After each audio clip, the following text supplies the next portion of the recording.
घरे पानी जलुनी चुली पूर्त विभाग अधीन कलमपुर मुखीगुड़ा रास्तार नवीकरण कार्य जारी रही।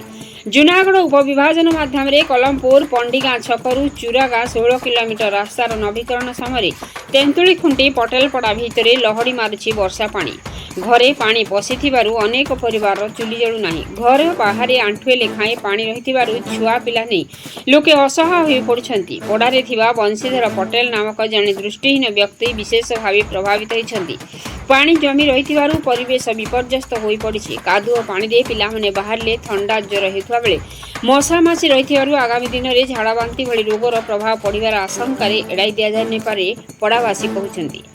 वर्तमान मोटर लगाई पानी निष्कासन करुछंती। रास्ता नवीकरण समय पड़ारू वर्षा पानी निष्कासन पाई ड्रेन व्यवस्था न करी रास्तार उच्चता बढ़ाई देवाकू एभली समस्या देछि। तुरंत ड्रेन व्यवस्था न कले पड़ावासी राजरास्ता अवरोध करिवे बोली सूचना दैछंती। रवींद्र मिश्रଙ୍କ रिपोर्ट मसिया न्यूज। आपण मसिया न्यूज यूट्यूब चैनल को सब्सक्राइब कलेनी कि जदि करिनाहंती एबे करिनियंतु। एहा सह मसिया न्यूज रो फेसबुक पेज को और ट्विटर को फॉलो करंतु। ता सह मसिया न्यूज रो ऐप आसी गलानी। निज मोबाइल रो प्ले स्टोर रो डाउनलोड करनियंतु। जय जगन्नाथ।